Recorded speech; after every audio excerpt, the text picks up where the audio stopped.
Bueno, tengo el placer no solo estar hoy con un candidato, que les voy a contar de qué, sino con un amigo. Él es mi amigo, Juan David Aristizábal. Nos acompaña en esta linda conversación que vamos a tener y sobre todo profunda para saber por qué está de candidato a la Cámara de Representantes por Bogotá, en Colombia.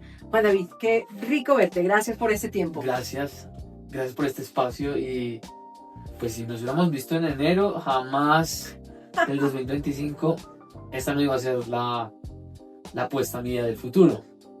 Pero aquí estamos, feliz, contento con esta aventura. Todo lo que pasa en un año, ¿no? O en pocos meses también. Sí, total. Y yo creo que hay esa frase me gusta mucho, porque creo que a las sociedades y a las familias y a las empresas se nos olvida eso, es que en muy poco tiempo uno sí puede modificar las cosas. En este caso la quiero modificar para bien. De poco a poco, pero claro, es que Juan David siempre se ha puesto como estas metas, esos retos. ¿Te frustra mucho no llegar a cumplir esas metas, esos sueños que tienes? ¿Cómo manejas la frustración, por ejemplo? Es duro, ¿no? Yo creo que esa no es mi mayor virtud, la paciencia no es mi mayor virtud. El algoritmo de TikTok le ayuda a uno a aprender. Cuando uno la logra, ahí es que va cultivando la paciencia. Yo creo que cuando uno hace las cosas con amor, con entusiasmo, con alegría, uno tiene que apegarse a eso más que al resultado para poder disfrutar las cosas que uno hace. Y sobre todo, pues en mi caso, en el mundo en el que yo vengo, emprendedor social, en el que a veces es difícil conseguirle financiación a los proyectos, pues se tiene uno que enamorar de es sembrar, y en algún momento lo que uno sembró pues se puede recibir. Tú vienes sembrando hace muchos años. Juan David tiene que 30 y decimos la edad, 36. 36. ¿Hace cuánto crees que vienes sembrando? Sandra, yo tengo una historia que fue muy particular y era en mi familia. Yo vengo de una familia cafetera, cultivaban café, lo vendían y se quebró. Y me tocó desde muy chiquito ayudar en mi casa. Mi primer trabajo fue ayudar a vender uniformes en el colegio para ayudar en mi casa a pagar la matrícula del colegio. Y cuando estaba en eso, una profesora llamada Beatriz Galvis, que es mi profesora favorita, nos puso a investigar sobre un problema social que tuviéramos en ese momento afuera del colegio, era la tarea. Y yo salí a la calle y me encontré que había muchas personas, lo que llaman, digamos, de la calle, que vivían de la calle, y nadie hacía mucho por ellas. Y a mí eso me estresó mucho. Entonces yo me acuerdo yendo a donde mis papás a decirles, oiga, ¿por qué es que hay tanta gente en la calle? ¿Qué podemos hacer con ellos? Y mis papás lo que hicieron fue, no me dieron la respuesta, me llevaron a ver una película llamada Cadena de Favores. Que no sé si te acuerdas. Peliculón. Y en la película de Cadena de Favores, un profesor les dice a sus estudiantes, traigan una fórmula para cambiar el mundo. Y un peladito llega con una idea y era, háganle un favor a una persona y que esa persona que usted le hace el favor se comprometa a hacerlo con otras 3. Y a mí se me iluminó el bombillo. Yo creo que tenía, no sé, 13 años. Y monté una red de jóvenes comprometidos a llevar recursos a estas personas de la calle a través de una cadena de favores. ¿Esto fue en dónde? Yo vivía en ese momento en Pereira. Y esa red se multiplicó. Por ahí hay noticias en Telecafé de lo que hacíamos, con una convicción de buscar cómo replicar esa cadena de favores, buscando que gente ayudara a las personas de la calle. Entonces yo te diría que la respuesta pues viene de ahí, sobre todo de una situación familiar, que fue empezar a trabajar, en la que me tocó hacerlo desde muy chiquito, pero también de involucrarme con el entorno. Y creo que hay un momento que creo que fue pues muy decisivo en mi carrera de vida, en mi proyecto de vida, que ha estado pues en el mundo de la educación, del emprendimiento social. Y mi hermana tenía un amigo muy cercano, yo no sé si fueron novios o no. Nos debe tu hermana esa respuesta. Llamado Juan Alejandro, ¿sabes? Juan Alejandro, mayor que yo, no sé, como 6 años. Juan Alejandro trabajaba con Colombia Joven, un programa de la Presidencia de la República en temas de jóvenes. Y Juan Alejandro un día me dice, Juan, ¿por qué no me acompaña a Bogotá a un evento? Era un evento de la Presidencia de la República, pues, de jóvenes, mis papás no me dejan ir con él. Pero 3 o 4 días después, a mí me llama el rector de mi colegio y me dice, te tengo una noticia. Y yo, ¿qué pasó? Y me dijo que hace 3 horas, Bogotá, cafetero, bajan a Juan Alejandro de un bus y lo asesinan. Y lo asesinan las FARC. Y yo creo que para mí fue pues un punto de vida de quiebre, porque pues Juan Alejandro, entonces tenía 20 y pico de años y no tenía por qué haber sido asesinado. Y para mí fue como, bueno, ¿yo qué voy a hacer? Y yo aún pienso como el día que pasó eso y que el rector me lo contó como un momento de definición de la vida. Porque dije, yo quiero usar mi vida alrededor de que aquí nadie se tenga que morir y sobre todo que ningún joven tenga que morir por pensar y actuar de manera diferente. Y hoy lo recuerdo, y yo creo que esto no lo había hablado en ningún momento desde que comenzó la campaña, pero creo que Juan Alejandro sí para mí es una representación de lo que no puede pasar en Colombia, y es que a la gente la asesinen por pensar distinto. Y para mí se me volvió una vocación. Lo que hago, digamos, empecé a hacer desde ahí, es muy distinto pues a temas de paz, ya han sido temas de emprendimiento y educación, pero yo creo que parte de esa sembrada que dices pues tiene que ver con una infancia en la que pues, me tocó una crisis económica dura y se me murió un mentor muy joven, en la que creo que entendí la realidad de cómo es el contexto de la vida colombiana. Y que con eso, esas historias te hacen muy cercano a unas realidades de miles y miles de jóvenes colombianos, de jóvenes bogotanos, de jóvenes latinoamericanos, a los que tú les hablas y que no eres ajeno a sus realidades. No estás en una burbuja por allá etérea de quién sabe dónde, sino muy cercano a esas realidades, a pasar por una crisis económica, a tener que ir a un lugar y hacer cosas para poder pagar la pensión de un colegio, de ayudar a los papás de uno cuando sus papás se sacan la madre, pero uno dice, yo tengo que aportar algo, y el de perder gente entre la inseguridad y entre la guerra. ¿Te sientes cercano a muchos colombianos? Con una vida... Es que yo creo que cuando yo pienso en la historia de mi hermana o la mía o la de mis papás, es la historia de gente trabajadora que ha buscado luchársela toda la vida y que hoy nos sentimos muy solos. Y nos sentimos muy solos porque cuando uno mira alrededor, dice, y a uno, ¿quién nos puede apoyar? Y es lo que están sintiendo los jóvenes cuando les prometieron un montón de cambio en educación y no llegó. Cuando un montón de emprendedores tenían la ilusión de convertir este país pues, en el exportador de aguacate y de nuevos negocios y no pasó. Y creo que hoy nos sentimos solos. Nos sentimos solos y eso genera mucha frustración. Entonces creo que la historia de mi familia, como la historia mía, es la historia de muchos colombianos que no nos han regalado absolutamente nada, que nos ha tocado trabajar, pero que en nuestro corazón y en nuestra convicción nos podemos organizar de manera distinta. Hoy Colombia es un país que expulsa su talento. El 87% de los jóvenes en Colombia dice que se quiere ir. En los últimos 3 años se ha ido 1.300.000 colombianos. Es una tragedia. Y el problema no es que una persona se quiera ir o que alguien diga, yo quiero ir un tiempo a hacer un trabajo en otra parte. Es irse. Sino que no hayamos creado las condiciones para que la gente se quiera quedar. Y yo me metí a esto, me metí a hacer política porque quiero hacer un país donde todos, y digo todos, nos queramos quedar. No importa si es de derecha, no importa si es de izquierda, no importa si es de centro, no le gusta la política. Este tiene que ser el entorno para florecer. Y hoy en día no está pasando. Y lleva muchos años sin que pase. Se ha grabado, pero no ha pasado. Bueno, ustedes los ven ahí él con toda esta fortaleza, pero la gente dirá, bueno, ¿y quién es Juan David Aristizábal? ¿De dónde apareció?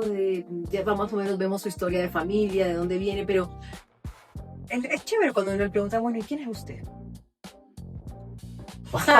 Esa es una buena pregunta. Y yo creo que uno puede definir por varias rutas. Uno la puede definir por la trayectoria profesional, ahorita podemos hablar de esa. sacar la hoja de vida y bueno. Y es importante porque la política yo creo que tenemos que servir y uno tiene que mostrar el conocimiento que tiene para demostrar que puede servir bien. También lo puede contar por la familia que tiene, también lo puede contar por las experiencias que tiene. Entonces, ¿quién te sientes tú que eres? Andrés, yo creo que soy una persona que ha trabajado hombro a hombro con emprendedores para sacar sus proyectos adelante. He sido un profesor que ha estado trabajando con jóvenes de Suba, Bosa, Kennedy y también en una escuela de negocios como el CESA, que he estado en un aula y he entendido los sueños de jóvenes de distintos colores, que llevo casado hace 2 años con un personaje, un hombre espectacular que se llama Víctor, y que sé y ha vivido que a uno a veces lo rechacen por ser quien es, pero también ser acogido en una ciudad como Bogotá, donde uno puede ser quien quiera ser. He tenido el privilegio, por disciplina, de ganarme una beca como la beca Fulbright y pagar con un crédito poder estudiar en los Estados Unidos, y en vez de quedarme tomé la decisión de regresar al país. Soy el papá de Domingo, un perro espectacular al que le dedico las alegrías y los tiempos libres. Lo conocen, yo creo. Tiene que seguir la vida ahí, lo han visto por ahí. Mira, te está haciendo la competencia. Es la competencia de la campaña. Yo creo que Domingo es parte esencial de esta campaña. Que tengo una suegra caleña que el primer día que la conocí me dijo: usted tiene 2 defectos. Y yo, ¿cuáles?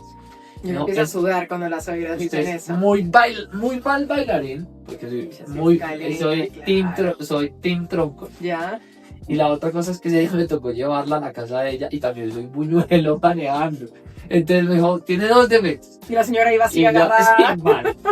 Pero creo que esa es parte de formación, soy administrador. Pero uno aprende a manejar y uno aprende a bailar, listo. Sí, ¿Ya? ¿No? Sí, yo creo que ya me fui team tronco al menos. Sí, no, ese no fue. Soy administrador de empresas y gracias a estas becas, a esto que he estudiado, hice una maestría en tecnología educativa en el TEC de Monterrey, hice una maestría en asuntos internacionales en la Universidad de Columbia, y en todo ese espectro de cosas distintas de una familia montañera. Llevo 20 años viviendo en Bogotá. Aquí he hecho mi familia, aquí he hecho mis empresas, aquí he hecho las organizaciones sociales y le apuesto a Bogotá, porque aquí, gracias a esta ciudad, he podido florecer y crecer, y por eso estoy haciendo esto, porque creo que es momento de gastarme el liderazgo que yo he tenido en las aulas, con los emprendimientos sociales, con las fundaciones que he creado, gastármelo para que actualicemos a Colombia. Hay unas reglas que tienen a Colombia ancladas al pasado. Parecemos en los años 80 y yo creo que hay que prepararnos para los próximos 80 años. Y quiero prestar un servicio, prestar mi conocimiento, mi trayectoria, mi entusiasmo, mi optimismo, porque soy un optimista, para que este país sea un país donde todos nos queramos quedar. ¿Sí crees que se puede hacer algo, Juan David? Porque a mucha gente le dice: venga, láncese a la cámara, láncese de concejal, sea ministro, lo llaman al tema público y la gente dice como: uy, no, eso es un problema, yo mejor me quedo tranquilo desde mi empresa, desde la zona de confort, llámala si quieres. ¿Por qué hacerlo? ¿Por qué hacerlo? ¿Realmente crees que los cambios se pueden originar desde el Congreso, ¿no? ¿Por qué hacerlo? André. ¿Qué? O lo llevabas ya mucho tiempo, porque sé que te han hecho caritas muchos años, ¿no? Ojitos de venga para acá, no sé qué. ¿Por qué hacerlo ahora? Mira, cuando uno ve la historia de Bogotá, año 95, esta ciudad era un caos. La gente se maltrataba de una manera absurda, la gente se pasaba a los semáforos, y un equipo de ciudadanos comprometidos tomó la decisión de participar en política y transformar la ciudad. Era una ciudad que unas causas principales de muertes en la ciudad eran los accidentes de tránsito, y en muy poco tiempo lograron reducir las muertes violentas con una cosa que se llama las estrellas negras. Bajaron los homicidios, se invirtió en educación, se pintaron las cebras y Bogotá empezó a cambiar. Cuando uno ve lo que ha pasado en una ciudad como Bogotá, liderada por un personaje como Antanas Mocus y después con otros alcaldes que han hecho unas transformaciones de la ciudad, uno se da cuenta que las cosas sí pueden cambiar. pero pueden cambiar si nos organizamos y hacemos cosas distintas. Si seguimos buscando en los mismos lugares, si seguimos buscando las respuestas en las páginas amarillas y no en las redes sociales, si queremos cambiar las cosas con los mismos de siempre, yo creo que pues no van a cambiar las cosas. Y yo creo que el nuevo liberalismo, tome la decisión de estar en el nuevo liberalismo, porque creo que el equipo que hay, cuando el equipo que hace parte de la alcaldía, el equipo de la lista, la cámara, es un equipo que está comprometido con hacer avanzar este país y sacarlo de los años 80. Entonces, ¿por qué no hacerlo? Porque yo creo que cuando hay buenos ejemplos que uno lo han inspirado, cuando ve el reto que tiene Colombia frente a educación, frente a tecnología, frente a emprendimiento, uno dice, hagámoslo. Aquí hay futuro. Aquí hay futuro. Aquí hay futuro. Ese es el eslogan un poco. ¿Cómo lograr ese futuro, Juan? Hablemos de... Porque uno para hablar de cambio, de futuro, de cosas distintas, de buscar en lugares, en tocar otras puertas, tiene que igual llegar súper preparado con algo para mostrar. Claro. ¿Con qué llegas tú para mostrarle a la gente para que diga, yo quiero votar por este tipo? Me gusta ese chico. Hay una cosa que particular, es que cuando uno mira a dónde se está yendo la gente de Colombia, o sea, en los últimos 3 años se fueron 1.300.000 colombianos del país. Cuando uno ve que 87% de los jóvenes dice que deberse ir, pues uno tiene que preguntarse a dónde se van. Y cuando uno mira los lugares en los que se van, hay unas condiciones que uno dice, esas condiciones las podemos tener en Colombia. Condiciones como cuáles. Uno, donde emprender, montar un negocio sea fácil. Hoy en día en Colombia se ha vuelto imposible sacar un permiso, hay unos impuestos absurdos, no distinguen si uno es una microempresa o una empresa grande. Se van a lugares donde la educación sí da retorno, porque es que los colombianos estudiamos mucho y al final los sueldos no son buenos. O no hay trabajo. O no hay trabajo. Se van a países donde se puede sacar el celular y uno se puede sentir seguro. Y se van a lugares donde las ciudades se vuelven acogedoras y epicentro de la transformación de la persona. Entonces, esas 3 cosas, apostarle al emprendimiento, apostarle a una tecnología que nos permita vivir mejor, apostarle a una ciudad que sea más autónoma, pues son parte de la agenda de lo que queremos representar en el Congreso, que son apuestas que todas van con una misma obsesión. Es cómo hacemos que retenemos el talento, cómo hacemos que la gente no se nos quiera ir. Y esto es inspirado en lo que está funcionando ya en el mundo. ¿Cómo lo hacemos? ¿Cómo hacemos para que la gente no se quiera ir, o sobre todo los jóvenes? ¿Cómo hacemos para que esa obsesión se haga realidad y retener a nuestros jóvenes? Digamos un caso de un joven con el que yo he trabajado, se llama Duan, paseador de perros. No tenía mucha esperanza ni mucho futuro, porque su vida para poder comer era esa, pasear perros para comer. Y nosotros desde la fundación lo acompañamos a que tuviera una formación intensiva, para que tuviera psicólogos acompañándolo, para que tuviera mentores. Y busquen Duan Andrés Villadiego. Hoy en día está en la universidad, está monetizando y facturando en dólares viviendo en Colombia. Eso lo he hecho yo con más de 7.000 jóvenes. ¿Y qué está haciendo Duan hoy? Hoy en día lo que él hace es, empresas de afuera lo contratan para hacer software para el mundo. Y uno dice, esto se tiene que replicar en Colombia. Y para eso necesitamos una reforma al SENA. Hoy en día el SENA es una organización muy querida por los colombianos, la gente la aprecia, pero necesitamos primero quitarle la politiquería que la han llenado y que hoy en día no les está permitiendo avanzar más rápido en cursos cortos que le permitan a jóvenes como Duan, que no tenían cómo trabajar, sino sobrevivir con cualquier negocio como el de pasear perros, puedan entrar al mundo de la monetización. Carreras más cortas, carreras que estén en específico en el ¿qué sería? En el portafolio de quien realmente los necesita. Que tú puedas hacer cursos cortos, monetizar rápido, y cada vez que haces un curso se te vuelve una credencial, y eso te permite acumular credenciales, que eso después lo puedes volver un técnico, un profesional. Hoy Colombia no está diseñado su sistema así. Y hay una cosa que hay que innovar, Andrea, en esto en Colombia, y es pago por resultados. ¿Y eso qué significa? El SENA tiene y digamos, unos recursos casi 6 billones de pesos al año. Nosotros proponemos que Colombia tenga una ley de pago por resultados. ¿Qué significa? Y es traiga a todos los operadores, traiga a los innovadores del país y les dice, tráiganme soluciones para mejorarle la empleabilidad a los jóvenes. Y yo les pago si ustedes me demuestran que sí lo logran. Porque hoy en día Colombia contrata un montón de proveedores y no mejoran la empleabilidad de los jóvenes. Pago por resultados. Y eso le va a servir a todos los otros sectores. Porque lo que necesitamos es innovaciones llegando al Estado para que se resuelvan los problemas. Entonces, una de las cosas que hay que hacer para que los jóvenes se quieran quedar, lo primero es un SENA que sí funcione. Pero lo segundo tiene que ver con el ICETEX. El ICETEX, yo estoy aquí gracias al ICETEX y voy a decir por qué. Cuando mi papá no tuvo trabajo, cuando nos quedamos en la finca, mi hermana iba a entrar a la universidad. Y pues no había plata. Y la única institución que a mi hermana le dio un boleto al futuro fue el ICETEX. Con eso mi hermana se pagó la universidad, con eso mi hermana logró salir adelante. Hoy en día es una profesional exitosísima que trabaja en el mundo de inversión de impacto, es decir, apoya a organizaciones, emprendimientos sociales en el mundo. Y fue gracias al ICETEX. Y el ICETEX tenemos que reformarlo.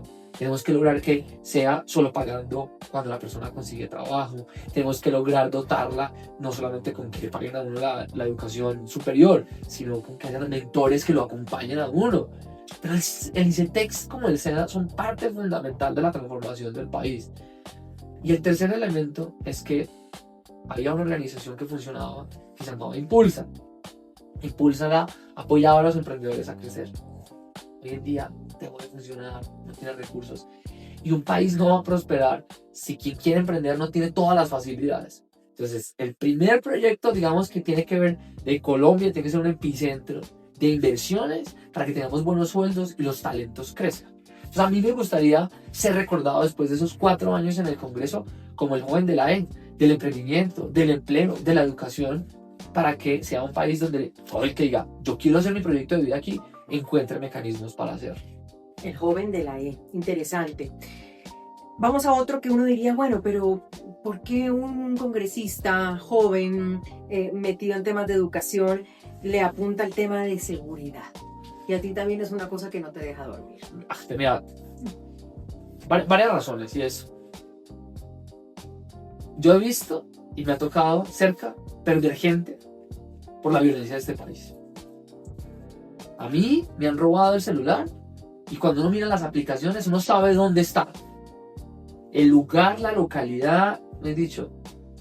Para ir a buscar. Ya está. Pero hoy en día Colombia sigue resolviendo los problemas de seguridad con las mismas herramientas de los años 80. Y eso no puede seguir así.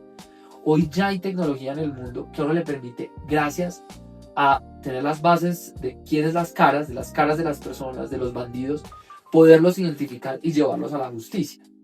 Colombia hoy no tiene una ley de biometría. ¿Qué significa eso? Hoy en día no se puede identificar a una persona en una cámara y poder decir, esa es Andrea, poder a Andrea desde las autoridades, claro, y llevarla a la justicia. Hoy en día Colombia no puede hacer eso. Entonces, la ley de biometría es una ley urgente que tenemos que hacer para que mejore la seguridad, porque está conectado a la justicia. Son pruebas para la justicia, pero también son herramientas para poder que la persona que quiera delinquir en la calle la podamos identificar. Colombia no tiene eso. Pero tenemos que ir al segundo elemento de la tecnología para vivir mejor, y es usar la data y la ciencia de datos que hoy en día nos permite predecir en qué lugares es que hay posible delincuencia y a partir de ahí llevar cámaras, luces, intervenciones del Estado. Hoy Colombia no está ciega frente a una política de ciencia de datos para mejorar la seguridad. Países como Canadá, como Estonia, lo están utilizando con toda la ética, con toda la formalidad, protegiendo los derechos de cada uno, pero haciendo que la gente viva mejor. No hay país que retenga el talento si no hay seguridad. Y para eso la tecnología nos tiene que permitir para vivir seguros. Cuando uno habla, digamos, que es muy frustrante de ver una pelada como Alejandra tomó la decisión de irse a vivir a Canadá. sin trabajo, sin nada, pero su principal razón era decir, oiga, es que yo me siento insegura. Y es una frustración, una pelada como Alejandra, estudió en la Universidad Distrital, diseñadora, se nos va, pues tenemos que obsesionarnos con que este sea un lugar para que Alejandra quiera volver. Emprendimiento, emprendedores, seguridad. Dime otra bandera tuya. ¿Con qué llegas? ¿Con qué llegarías al Congreso? Hay una cosa que frustra muchísimo a la gente y es ¿por qué Bogotá sufre tanta inseguridad? Y lo conectamos con el segundo elemento. Bogotá es una ciudad que en el estándar global debería tener 20.000 buenos policías. Fuertes, enérgicos, cuidando. Hoy en día tiene 16.000. Y que conozcan la ciudad, además. Y que la conozcan. Tiene 16.000. El alcalde Carlos Fernando Galán ha insistido al presidente de la República 3 veces. Mire, nosotros tenemos la plata. Nosotros financiamos la Policía Nacional, pero permítanos tener más pie de fuerza. Y hay un silencio que ensordece. Bogotá no puede seguir siendo una ciudad que para tener seguridad o para que el metro avance tiene que ir al Palacio Nariño. Nosotros vamos a hacer un proyecto de autonomía para Bogotá, porque Bogotá puede avanzar sin la nación en muchas cosas. Entonces esa ley le va a permitir poder construir vivienda, le va a poder movilizar recursos para líneas 2 y 3 del metro y también para seguridad. Porque las megaciudades, que vuelve a ser como el epicentro, ¿a dónde se va la gente? La gente no se va a Canadá, la gente se va a Montreal, la gente no se va a España, se va a Madrid, la gente escoge ciudades para irse. Y esas ciudades, cuando uno analiza la gobernanza de esas ciudades, son ciudades mucho más autónomas. Entonces, nuestras 3 apuestas, primero, que este lugar sea un lugar fácil para emprender. No importa si uno es chiquito o grande, lo puede hacer. 2, que usemos la tecnología para vivir mejor. Y 3, que Bogotá tenga autonomía para hacer sus proyectos. Esa es nuestra agenda, porque esas 3 cosas lo que van a permitir es que tengamos un entorno, tanto en el país como en Bogotá. ¿Para qué? Para que todos nos queramos quedar. ¿Qué te dice el nuevo liberalismo a ti? ¿Qué significa? El señor de la barriga era un señor que puso en jaque a Colombia porque le metió a un montón de estructuras sociales y políticas, lo untó en narcotráfico. Y fue Luis Carlos Galán, el único, con carácter y valentía, con su equipo del nuevo liberalismo, que le dijo al señor de la barriga, no señor. Entregó su vida por una causa. El nuevo liberalismo representa carácter, contundencia, para que Colombia sea un país que esté enrutado a generar prosperidad al lado de una forma de hacer política distinta. El nuevo liberalismo no tiene los odios porque el señor de la barriga mató a su líder. No, es con amor por Colombia. Porque si tú miras la lista del nuevo liberalismo a la Cámara por Bogotá o lo miras con la lista del Congreso, está una fórmula de una mujer espectacular llamada María Lucía Villalba, lo que vas a encontrar es optimismo y energía. Hay cosas que no funcionan bien, pero el nuevo liberalismo representa energía, entusiasmo, rigor, amor por Colombia, y hay una carta que para nosotros es el norte y es la Constitución del 91, una constitución que dice que necesitamos hacer inversión social, necesitamos también seguridad, necesitamos proteger las libertades individuales, la libertad de empresa. El nuevo liberalismo somos los hijos de la Revolución Americana, de la Revolución Francesa, y somos los que creemos que las ideas del liberalismo, que es cuidar la vida del otro, protegiéndole su libertad, es la causa del nuevo liberalismo. Yo creo que si no fuera el nuevo liberalismo, yo no me metía a hacer política. Aquí la gente le dice a uno que Colombia está destinada al extremo. Sí. A los que dicen que hay que... Digo, ¿estás en un lado o estás en el otro? Y dice, hay que destripar a la izquierda o a punta de balín, o los que dicen acá que el problema es los emprendedores, los empresarios o los periodistas. No, el liberalismo dice, no. Nosotros creemos en resolver los problemas de una manera innovadora y distinta. Miremos lo que pasó en Bogotá. En la mitad de los extremos ganó un tipo como Carlos Fernando Galán, sin insultar, sin pelear. Y yo creo que esa es una forma de hacer política, que busque resolver los problemas y que lo haga en el marco de la ley. Y con algo, Andrea, que para mí es importante. Con entusiasmo, alegría, porque es que Colombia es un país de gente muy trabajadora que no quiere todo el día ver a políticos pelear. Lo que quiere es que le resuelvan los problemas. Esa es la apuesta del nuevo liberalismo y por eso resueno con lo que estamos construyendo. Los congresos en América Latina y en Colombia, cuando uno les hace las encuestas, ¿no?, de cuáles son las instituciones más débiles o que la gente menos quiere, ranqueados están las asambleas nacionales en algunos países de América Latina o el Congreso, en este caso, en Colombia. Y por eso la gente le para como más bola al tema de la presidencia, ¿no? O sea, a quién va a elegir de presidente, a quién va a elegir de presidente.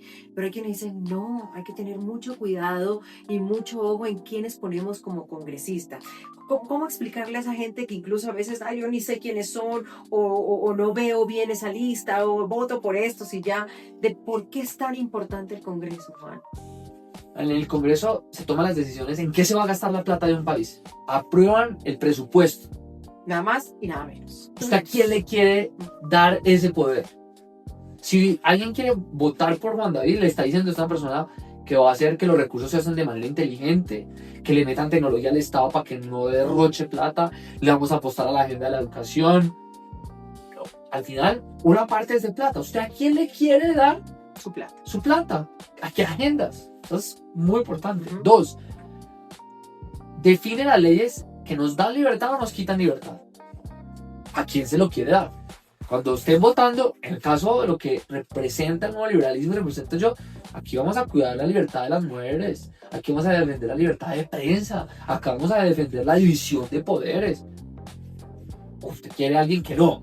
Ese es el Congreso, la persona que toma la decisión. Y el tercero es que van y le hacen control a las cosas. Oiga, ustedes dijeron que esto se iba a volver, vamos a tener un metro de Buenaventura a Cartagena. ¿Qué pasó con eso? Eso hace un congresista. Entonces, creo que yo entiendo porque los ciudadanos no nos preocupa lo que pasa en el Congreso, pero es donde están las 3 reglas que nos cambian la vida. El presupuesto, en qué se gasta nuestra plata, qué leyes nos van a definir la vida y a qué le queremos poner énfasis. Por eso, tanto Senado como Cámara son definitivos para un país. Y hoy Colombia pues está definiendo su próximo Congreso. Y lo que hay es de distintos partidos. Yo veo que en distintos lugares, así piensan distinto a mí, gente muy buena, con distintas características. Lo que pasa es que la propuesta de María Lucía Villalba al Senado, 6 en la lista del nuevo liberalismo con dignidad y compromiso, y en el caso mío a la Cámara por Bogotá, es una apuesta que está diciendo Colombia puede más, aquí hay futuro, acompáñenos, hagamos un país donde todos queramos quedar. Yo he tenido la oportunidad de hablar con Juan David varias veces y en este último tiempo ahora veo que habla de política y se le iluminan los ojos, ¿no? ¿Quién diría que la vida le da uno esas vueltas, Juan? Pero tú de verdad sí crees que me cambian los meses. Sí, claro, brillan. ¿Qué te hace feliz? Pues mira que el día que Duván me llamó y me contó y me dijo, Juanda, entré a la universidad. Ya trabajaba Duván. Para mí fue la mayor emoción. Porque yo he visto con mis ojos como talento que parecía destinado a ser desperdiciado se transforma. Es la mayor satisfacción.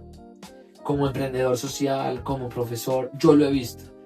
Y hoy Colombia tiene suficientes recursos. Así se puede. Están mal organizados, están mal distribuidos, para que aquí nadie se quede sin explotar su talento. Y eso a mí me da mucha felicidad, pero también es mi mayor frustración. Lo que más me berraca es ver cómo, ¿por qué? Porque una mujer como Elba tenía un negocio de hacer fiesta de niños, chiquito, pero dura ya, sin atajos, le iba bien. La empezaron a clavar de impuestos. Y se empezó a sentir sola en este país. Y decir, ¿a dónde voy? Pero ¿qué hago? Es que está imposible. Y tuvo que dejar su cerró negocio. su negocio. Hoy en día vive en Madrid. Es muy frustrante porque es la historia de millones de colombianos que se sienten solos, frustrados por un sistema que está operando en los años 80.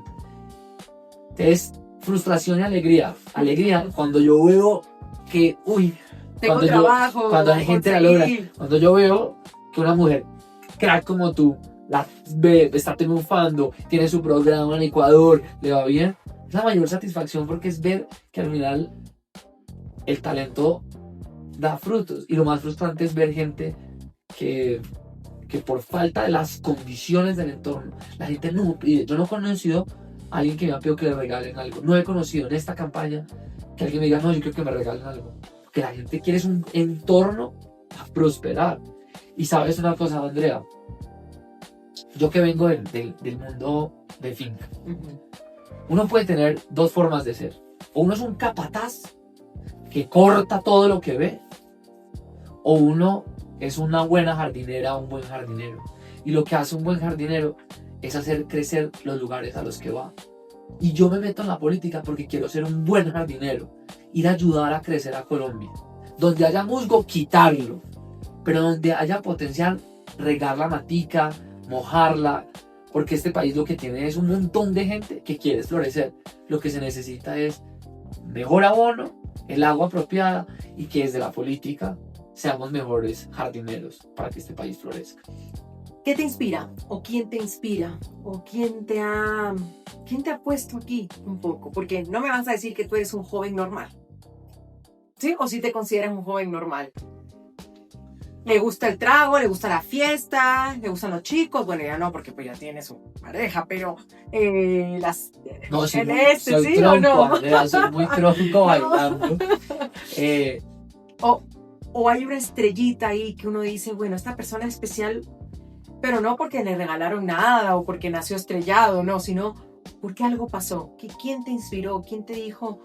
Ya nos has contado un poquito ese camino que uno lo hace mucho más consciente de su vida, pero no sé, los papás usualmente son esos, pero a veces uno encuentra un profesor, una pareja, alguien que le dice, la vida es algo más de lo que uno vive todos los días. ¿Qué fue? Yo creo que hay tres personajes que me parece que son... Cuando pasó el terremoto del eje cafetero en el 99, muchos seguramente que están acá no habían nacido. No sabíamos si mi papá estaba vivo o muerto, porque estábamos en otra parte. Y mi hermana, me acuerdo que le dijo a mi mamá, le dijo, lléveme a la Cruz Roja. Mi mamá le dijo, ¿a qué? Y ella le dijo, yo quiero ir a ayudar con los computadores. Mi hermana era muy buena en mecanografía, para los que no saben quién es eso, ser bueno en el computador, tequileando. Y yo ahí entendí algo muy poderoso. Mi hermana, eso del año 99, mi hermana no tenía claridad de si iba a tener plata para estudiar a su universidad. Aún no sabíamos si iba a tener el crédito del ICETEX. Y lo que hizo esta mujer fue decir en un momento de tanta dificultad, de incertidumbre, de que perdimos familiares en el terremoto, fue querer ayudar con sus talentos a una causa colectiva. Y ella, sin decirme nada, yo aún lo recuerdo como, para eso es la educación, para servir. Entonces te diría que ella es una. O sea, yo creo que mi hermana no le tocó fácil, o sea, no le ha tocado fácil. Y yo creo que es una de las mujeres que a mí me inspira a hacer esto. Mi hermana no... Mi hermana no vive en Colombia y a mí me fascinaría que mi hermana quisiera vivir en Colombia, que ella pensara en hacer un proyecto de vida acá.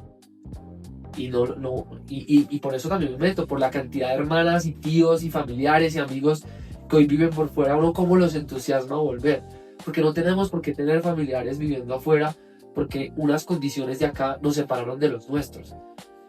Eso no está bien, y yo creo que me inspira tanto mi hermana. Nos inspira a todos ahora. Tomamos aire y cerramos con... ¿Qué no sabe la gente de ti? Creo que te he logrado sacar un montón de cosas que no saben de ti, pero siempre me gusta preguntarle en mis entrevistas a qué no saben de uno, porque claro, lo ven en redes sociales y a veces uno en redes sociales tiene como una vida, ¿no? Un estar bien peinadito, hay que maquillarse para el video, tiene el perrito, el hijo perfecto, la familia, todos sonríen, que está bien también igual. No sé, lo ven a uno por la calle y piensan que no, si es serio, ay no, es famoso, no se le acerca, no sé qué, al final uno es como es, pero hay cosas que nos hacen iguales a todos. ¿Qué no sabe la gente de ti? ¿Te gusta dormir hasta tarde? Ya sabemos que no es buen bailarín, cocina, muy mal bailarín, cocina, algunos pues mira, presidentes que he hablado como me dicen, no, a mí me gusta cocinar. Tú no puede ser que cocina, ¿qué no sabe la gente de ti? Mira, yo... Sorpréndenos. Cuando a mí, digamos, como me tocó trabajar, entonces yo trabajé en la universidad para pagármela. Y pues un pedazo, el otro también, un crédito de mi papá ayudó.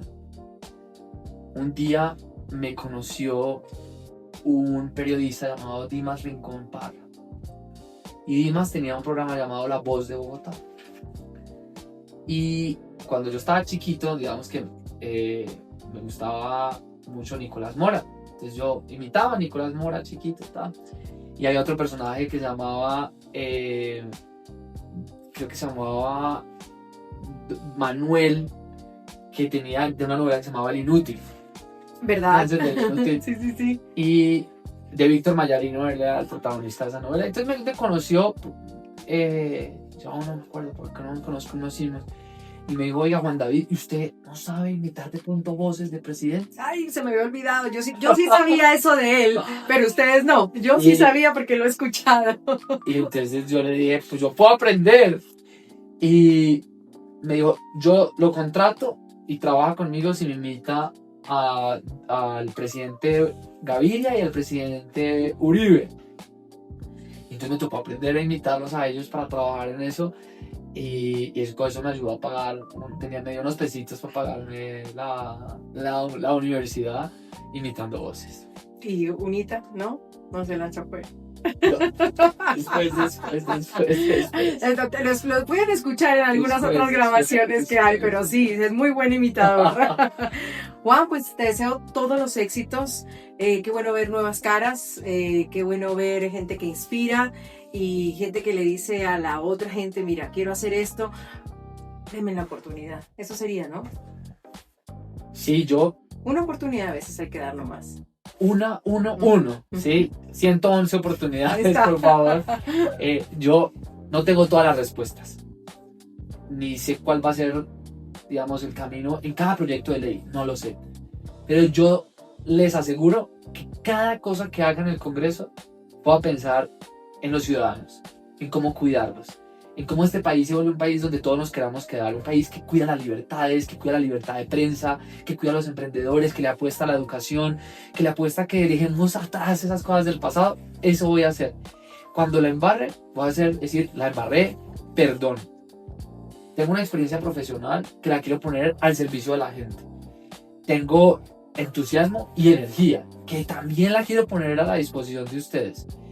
Y tengo solo una boca y 2 oídos. Lo cual quiere decir, los quiero escuchar. Cuéntenme, oiga, este es el camino, ojo, por aquí no. Que lo que quiero es servir y demostrar que cuando nos organizamos pasan cosas grandes. Países en la inmunda, peores que la de Colombia, han salido adelante. ¿Por qué no va a ser el momento de Colombia? Este es el momento. Éxitos. Aquí hay futuro. Aquí hay futuro. Buena vibra y lo mejor de los éxitos. Gracias, seguiremos viendo. Gracias a ti. Vota, Nuevo Liberalismo, 111, Cámara por Bogotá.